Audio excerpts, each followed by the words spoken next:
എന്തൊക്കെയാണ് പടച്ചവനെ നടക്കുന്നത് എന്ന് പോലും നമുക്ക് ചിലപ്പോൾ മീഡിയകൾ തുറന്നാൽ, വാർത്താമാധ്യമങ്ങൾ തുറന്നാൽ നമ്മുടെ ഹൃദയത്തോട് നമ്മൾ ചോദിച്ചു പോകുന്ന കാഴ്ചകളും കേൾവികളുമാണ് നാം അനുഭവിച്ചു കൊണ്ടിരിക്കുന്നത്.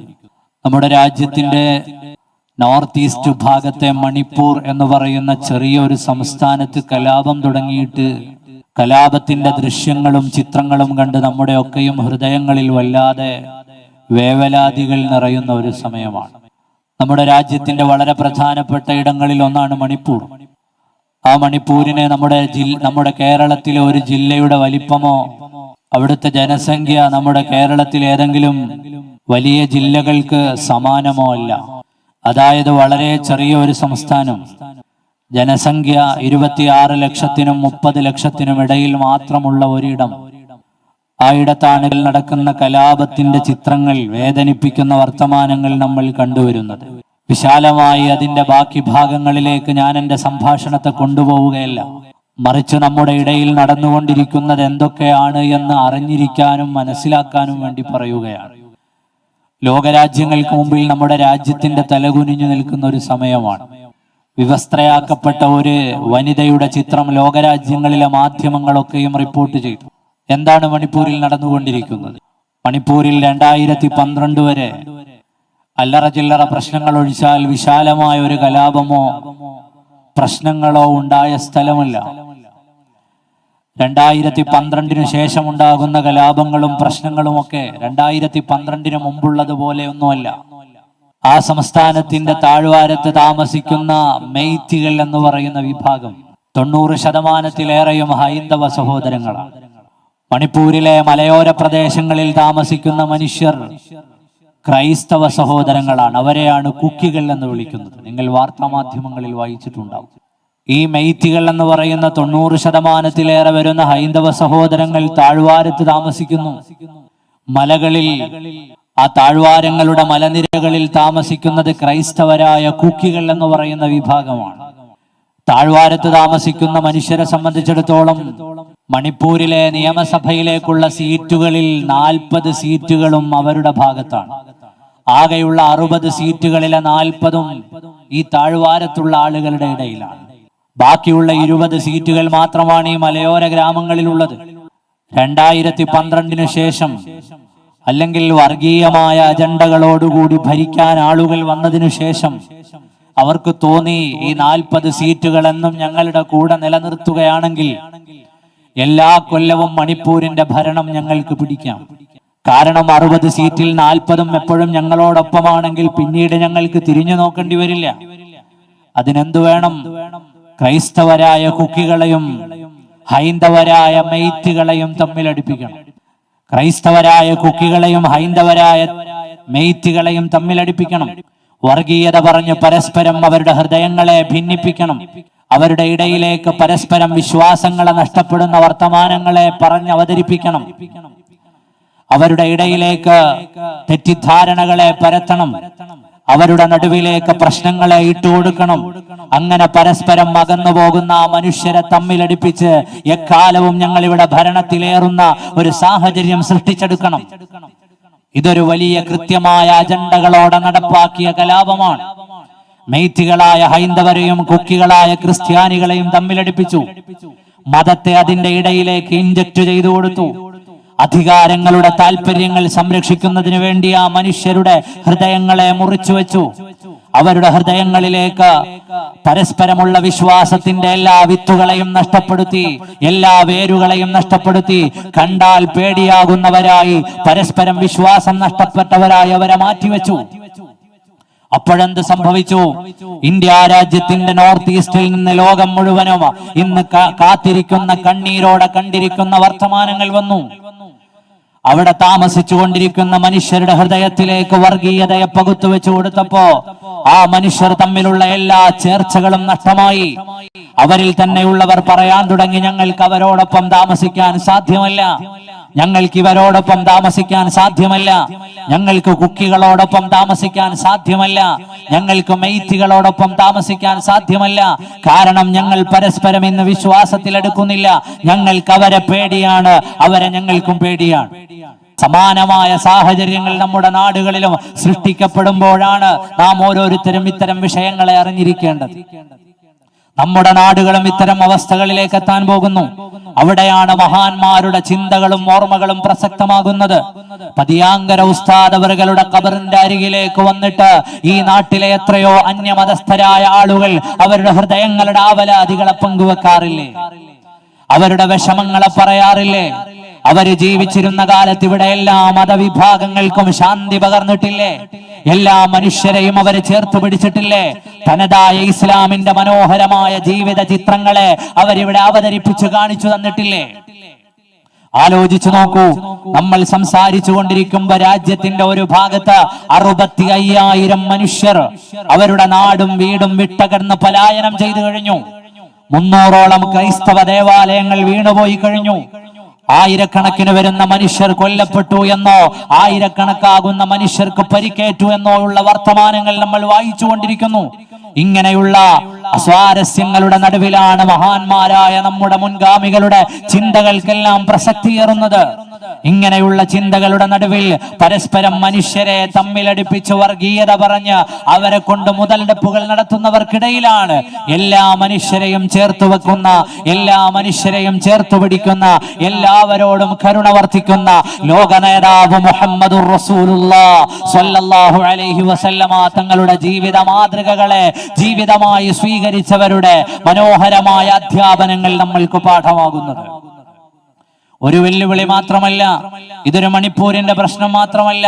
മണിപ്പൂരുമായി ബന്ധപ്പെട്ട് ധാരാളം പ്രശ്നങ്ങളുണ്ട്. ഞാൻ പറഞ്ഞു വന്നത് പരസ്പരം അവരുടെ ഹൃദയങ്ങളിലുള്ള അടുപ്പങ്ങളൊക്കെയും നഷ്ടപ്പെട്ടിട്ടാണ് അവരിതുപോലെയുള്ള തീവ്രമായ ഇടപെടലുകളിലേക്കെല്ലാം കടന്നുപോയത്. ക്രിസ്ത്യാനികളായ ആളുകൾ താമസിക്കുന്ന സ്ഥലത്ത് അവർ താമസിച്ച ഇടങ്ങളെ റിസർവ് മേഖലകളായി പ്രഖ്യാപിച്ചു.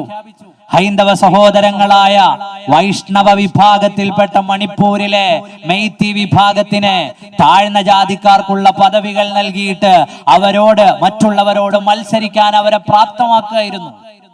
അപ്പോഴാണ് ഞാൻ ആ വിഷയത്തിന്റെ വിശാലതയിലേക്ക് കടന്നു പോവല്ല.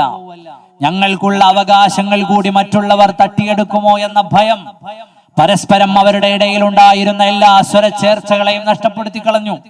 അതിലൂടെയാണ് നമ്മൾ ഇന്ന് നമ്മുടെ രാജ്യത്ത് കാണുന്ന ഈ രക്തച്ചൊരിച്ചിലുകളെല്ലാം നാം വായിച്ചു കൊണ്ടിരിക്കുന്നത്. അപ്പൊ മനുഷ്യരുടെ ഇടയിലെ പരസ്പര വിശ്വാസങ്ങളെ നഷ്ടപ്പെട്ട സമയം മുസ്ലിമീങ്ങളായ നമ്മെ സംബന്ധിച്ചിടത്തോളം ഇപ്പൊ നമ്മുടെ മുന്നിലേക്ക് ഏക സിവിൽ കോഡ് പോലെയുള്ള പ്രശ്നങ്ങൾ വരുന്നു. ഏക സിവിൽ കോഡ് പോലെയുള്ള പ്രശ്നങ്ങൾ. അപ്പൊ പല ആളുകളും പറഞ്ഞു വെക്കുന്നത് ഏക സിവിൽ കോഡ് നടപ്പാക്കണം, മുസ്ലിങ്ങൾ അതിനെതിരെ വാദിക്കുന്നത് ഇന്ത്യ രാജ്യത്ത് ശരീഅത്ത് നിയമം വേണമെന്ന് വിചാരിച്ചുകൊണ്ടാണ്, അല്ലെങ്കിൽ അങ്ങനെ ഊന്നി പറഞ്ഞുകൊണ്ടാണ് അവർ ഈ പ്രതിഷേധമൊക്കെ നടത്തുന്നതെന്നാണ്. നമ്മളിൽപ്പെട്ട പല ആളുകൾക്ക് പോലും ഈ സംഭവം എന്താണെന്നുള്ളത് കൃത്യമായി മനസ്സിലായിട്ടില്ല. ഇന്ത്യ രാജ്യത്ത് വ്യത്യസ്തങ്ങളായ മതവിഭാഗങ്ങൾ താമസിക്കുന്നുണ്ട്. 6400-ലേറെ ജാതികളുണ്ട് ഇന്ത്യയിൽ. പ്രധാനപ്പെട്ട പല മതങ്ങളുമുണ്ട്. ഓരോ മതങ്ങൾക്കും അവരുടെ ആചാരങ്ങളും അനുഷ്ഠാനങ്ങളും അവരുടെ മതനിയമാനുസരണം അനുഷ്ഠിക്കാനും ആചരിക്കാനും നമ്മുടെ ഭരണഘടന അവകാശം നൽകുന്നുണ്ട്. മുസ്ലിങ്ങൾക്ക് മുസ്ലിങ്ങളുടെ വിവാഹം, വിവാഹമോചനം, വഖഫ്, അനന്തരാവകാശം തുടങ്ങി 7 വിഷയങ്ങളിൽ അവരുടെ മതനിയമം അനുസരിച്ച് അവരുടെ ജീവിതത്തെ ക്രമപ്പെടുത്തുവാനുള്ള അവകാശമുണ്ട്. രണ്ടുപേര് തമ്മിൽ പ്രശ്നം ഉണ്ടായി. ഇങ്ങോട്ട് ശ്രദ്ധിക്കുക. ഒരാളിവിടെ ട്രാഫിക് നിയമം ലംഘിച്ചാൽ മുസ്ലിം ആയതുകൊണ്ട് നിങ്ങൾക്ക് വേറൊരു നിയമം, ഹിന്ദു ആയതുകൊണ്ട് വേറൊരു നിയമം. അങ്ങനെയല്ല, അതിന് പ്രത്യേക നിയമമുണ്ട്. ക്രിമിനൽ ലോ, CRPC എല്ലാവർക്കും ഒരുപോലെയാണ്. അത് ഹിന്ദുവിനാണെങ്കിലും ക്രിസ്ത്യാനിക്കാണെങ്കിലും മുസ്ലിമിനാണെങ്കിലും പാഴ്സിക്കാണെങ്കിലും ജൂതനാണെങ്കിലും ജൈനനാണെങ്കിലും എല്ലാം ഒരുപോലെ.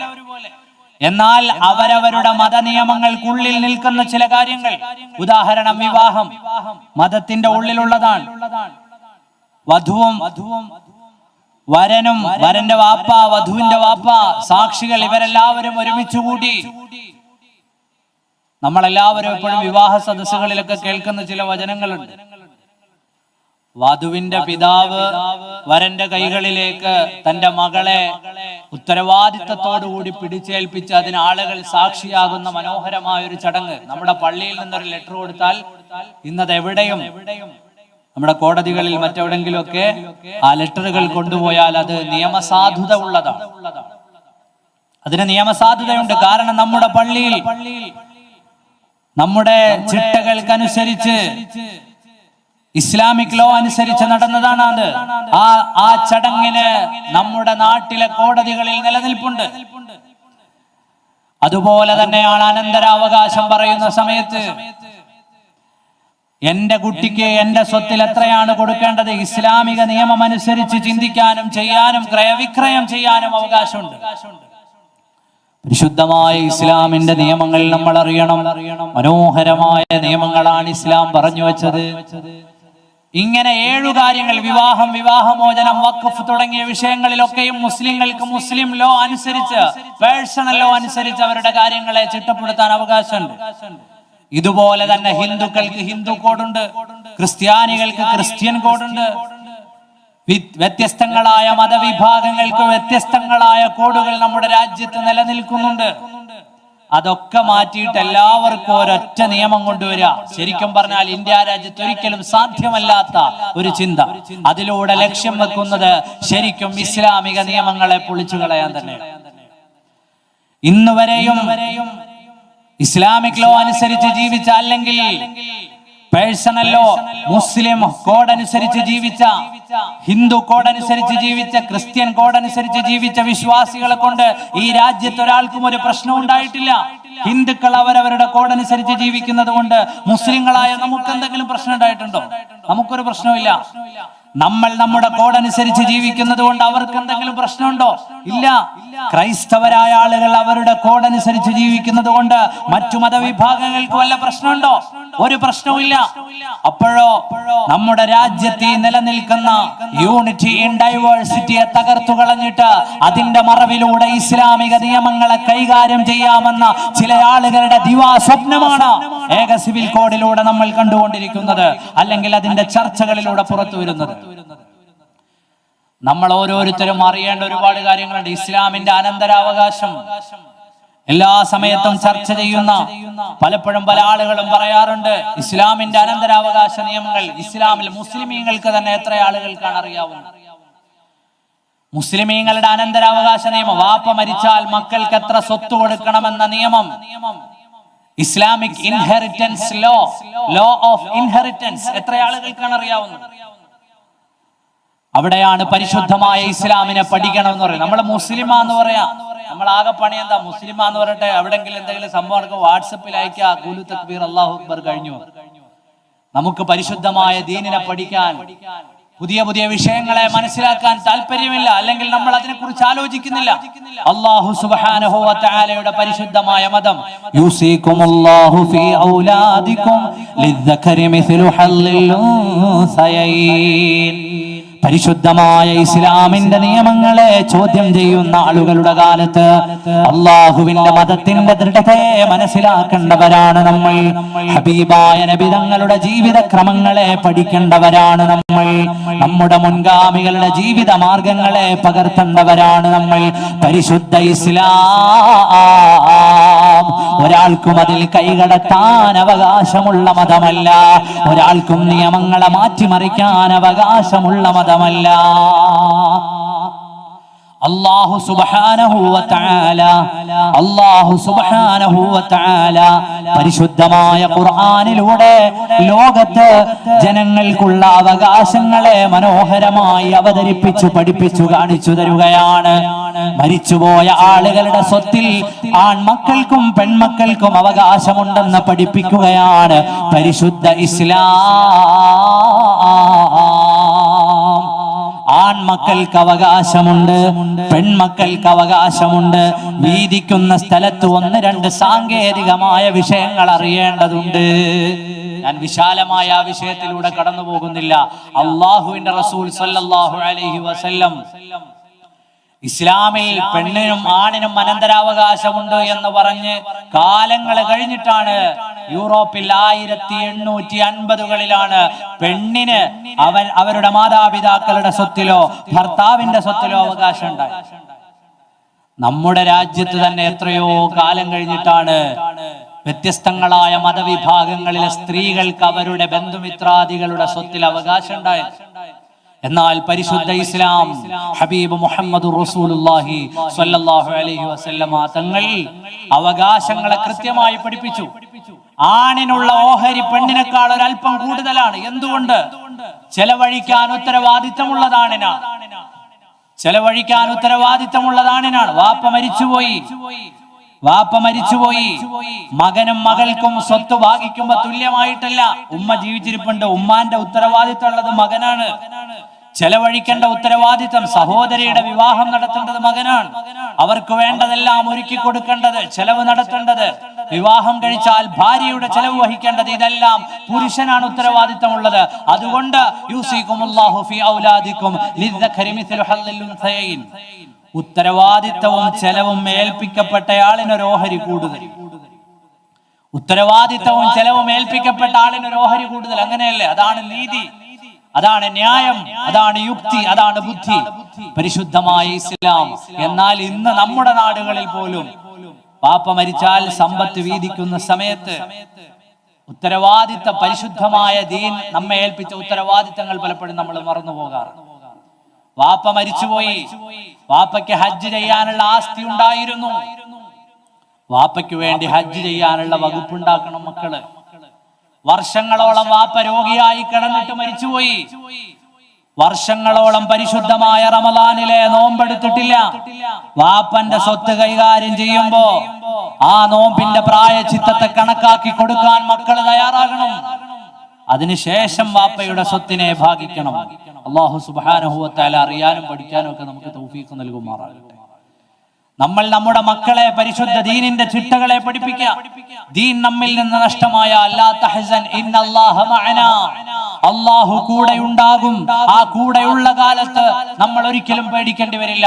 പരിശുദ്ധ ദീനിന്റെ വിചാരങ്ങൾ നമ്മുടെ ഇടയിൽ നിന്ന് നഷ്ടമായാൽ നമ്മൾ അല്ലാഹു സുബ്ഹാനഹു വ തആലയുടെ പരീക്ഷണങ്ങളെ നേരിടേണ്ടി വരികയും അദാബിനെ ഭയപ്പെടേണ്ടി വരികയും ചെയ്യുന്ന സമയമാണ്. ആലോചിച്ചു നോക്കൂ, 2 ദിവസങ്ങൾക്കുള്ളില് നമ്മൾ വായിച്ച ചില വാർത്തകളിൽ തൃശ്ശൂരിൽ വല്യുപ്പാനെയും വല്യുമ്മാനെയും ഒരു മുസ്ലിം കുട്ടി കൊന്നുകളഞ്ഞു അല്ലേ? നമ്മൾ വായിച്ചു, പത്രങ്ങളിൽ വായിച്ചു, വാർത്താ മാധ്യമങ്ങളിൽ വായിച്ചു. വല്യുപ്പാനെയും കൊന്നു, വല്യുമ്മാനെയും കൊന്നു.